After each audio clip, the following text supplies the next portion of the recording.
عشق و محبت عشق و محبت آنا حضرت آنا حضرت عشق و محبت عشق و محبت آنا حضرت آنا حضرت عشق و محبت عشق و محبت آنا حضرت آنا حضرت. مجھے یاد آتا ہے بخاری شریف میں حضرت ابو ہریرہ رضی اللہ عنہ سے، مسلم شریف میں حضرت ابو ہریرہ رضی اللہ عنہ اور سیدنا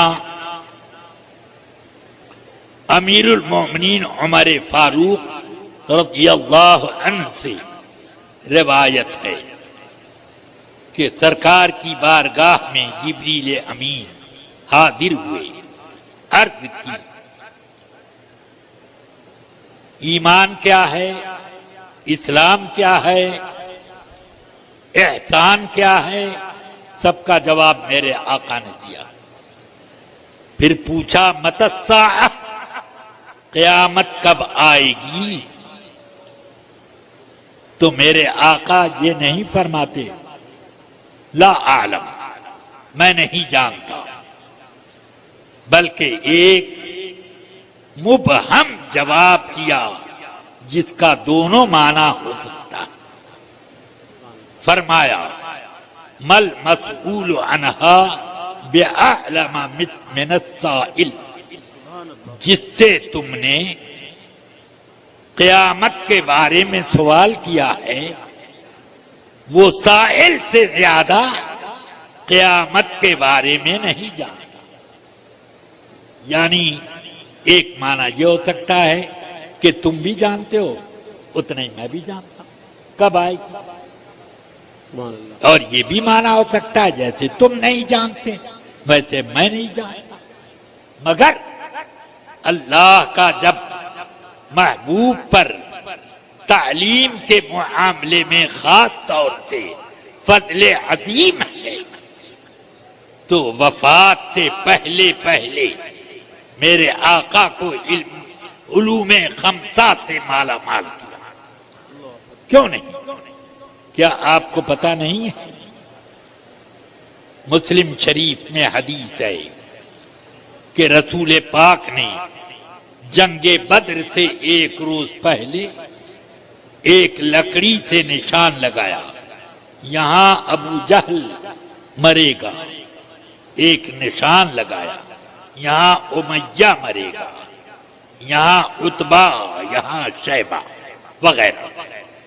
اب میں پوچھنا چاہتا ہوں لا تدری نفس بأی ارض تموت علوم خمسہ میں ہے کہ نہیں؟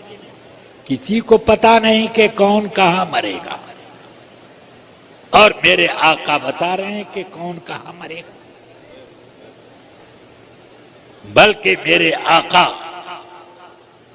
کو کل نہیں، ارے جہاں پر عقل کی کل بگڑ جائے وہاں تک میرے آقا جتنے کل ہیں سب کے بارے میں جانتے.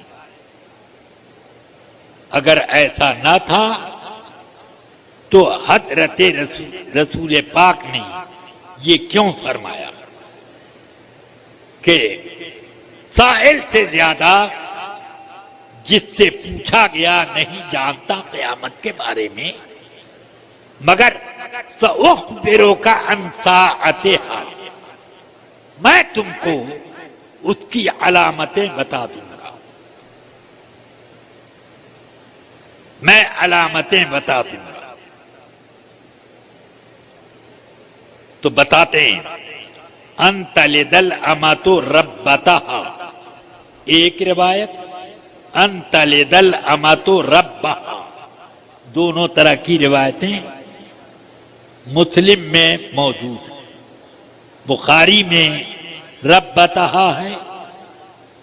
اب اس کا معنی کیا ہوا کہ عورت یا بندی جنے گی اپنی مالکن کو یا اپنے مالک کو، دونوں کا حاصل ایک ہوا.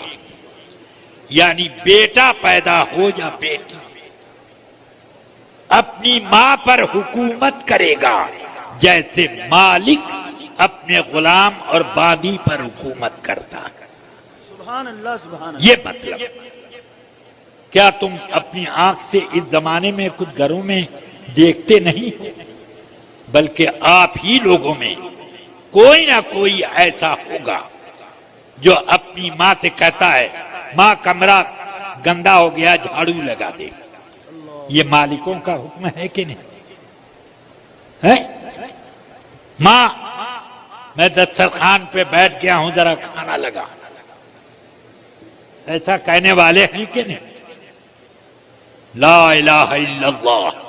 مجھے تو یہ بھی معلوم ہے کہ بیٹیاں بھی ایسی پیدا ہوتی ہیں اس زمانے میں کہ صبح سویرے جلدی جلدی چائے ناشتہ کیا اور بال جھاڑا، یہ کیا وہ کیا، کپڑا زیب تن کیا اور کہتی جا رہی ہیں ماں جلدی سے میرے جوتے میں پالش کر دے، اسکول کا ٹائم ہو گیا۔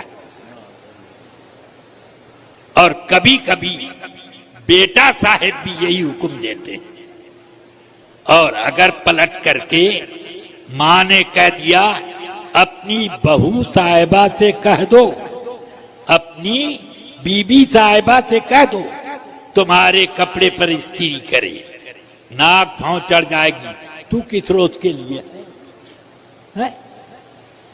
یہ ہوتا ہے۔ آج کل یہ حال ہے کہ رسول پاک سرور عالم نے قیامت کی علامتوں میں فرمایا، ترمذی اٹھا کر دیکھیے، فرمایا کہ آدمی اپنے دوست کو قریب سے قریب تر رکھے گا اور باپ کو کنارے لگا دے گا۔ فرمایا اپنی بیوی کی غلامی کرے گا اور ماں سے خدمت لے گا۔ یہ بھی میرے آقا نے فرمایا۔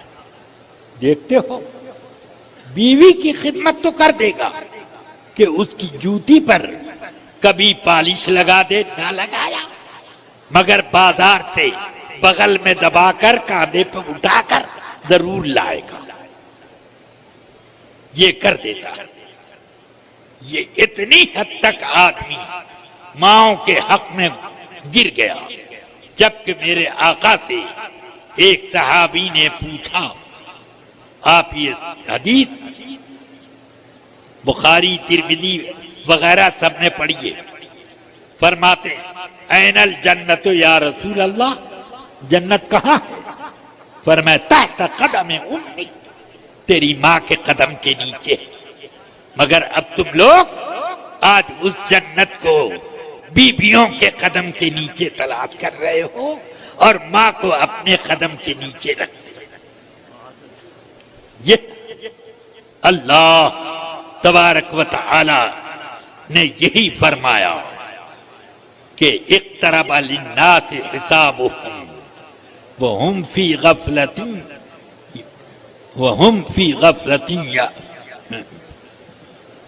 معرضون۔ لوگوں کا حساب قریب آ گیا، آپ کہہ رہے ہیں ارے ابھی تو قیامت دور ہے۔ قرآن کہتا ہے اقترب للناس حسابهم، حساب کا دن قریب آ گیا، اور لوگوں کا حال یہ ہے